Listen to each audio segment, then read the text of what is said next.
You are an artist, a cartoonist, a performer, an actor. How would you describe yourself? I'm not especially good at describing myself, but on my Facebook page it says that I'm an entertainer. I'm basically your all-around bohemian, starving artist living in the Tower District, you know. Got it. Except unlike the stereotype, I do have a car. Were you inclined to perform from an early age? Yes. When I was a child, I used to do, let me rephrase that. Yeah, I've been performing since a very early age. When I was a child, I used to do magic shows and puppet shows in the garage. And so Mom decided they better shunt me off to the theater since I was terrible at sports. And so I auditioned for my first play at age 10 and got cast as Bilbo Baggins in The Hobbit. And that was it. I was stage struck after that, you know.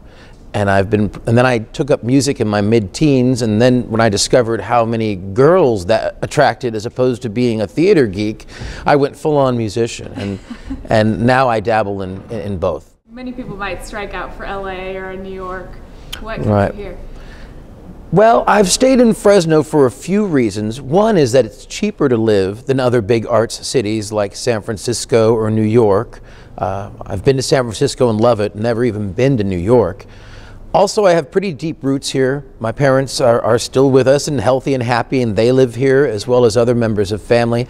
And I've built up a little bit of a reputation over the last quarter century. And so, I don't know, I think maybe it's more comfortable to be a medium-sized fish in a small pond where the rent is cheap. Let's talk about the Christmas show then. It's Christmas? Yes, this is Nate Butler's 24th annual Christmas. And it's called Christmas not because it's good, which it is, but because it started with me getting up on stage by myself and playing and singing my favorite Christmas songs and telling stories, and people always wanted to start singing along, but nobody knew the words or they didn't know them correctly. And so you'd get a room full of people going,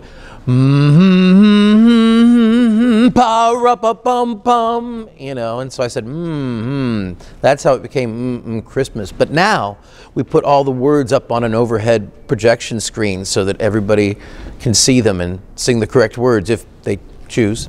How did it get started in the first place? What made you start doing a Christmas show? I just like Christmas, really. I think Christmas is a lot of fun.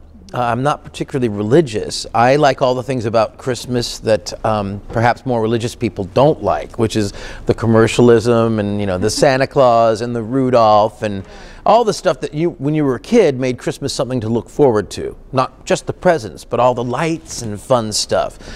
And so I just wanted to get up and start sharing some of that love with people. And over the years, it's kind of caught on, and it's grown from me alone on stage to an operation with a projectionist and a pianist and several people singing on stage. And we make ornaments for the Christmas tree. We have little kids' safety scissors so you can run with them. And people cut out construction paper and glue, and they make ornaments for the tree. Singing, there's ornaments, it's just kind of everybody coming together and He was dancing around. Yes, exactly. We make well, usually at 8 o'clock, I start by showing a few of my favorite Christmas specials, Charlie Brown Christmas and How the Grinch Stole Christmas. And people also spend that hour making ornaments and socializing.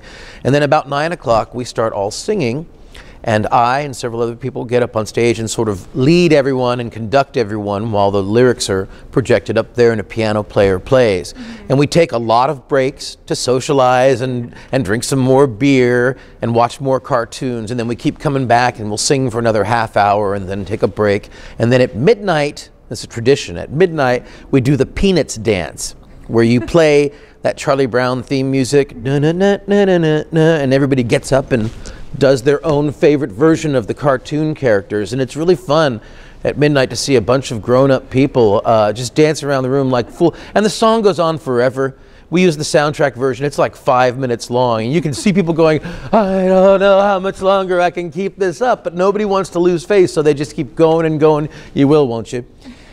And that's always the end of the evening. Okay. You know, and I think that kind of sums up the spirit of the evening. Any memorable moments from over the years that stand out to you? One year, a local musician and teacher named Tim Giannopoulos just happened to be going past the bar and saw this going on with a piano and people singing, and he went home and got his upright bass, you know, a big bass, and just came back and walked in, not really invited, and just put it right next to us and started playing along, and it was fabulous, you know what I mean? And that was like one of those things that just kind of happened. It was so spontaneous. We tried to repeat it the next year, and it just didn't have the same feeling as him just suddenly saying, I'm going to get in on this, and just walking in and winging it, you know what I mean? Yeah. So, you know, things like that.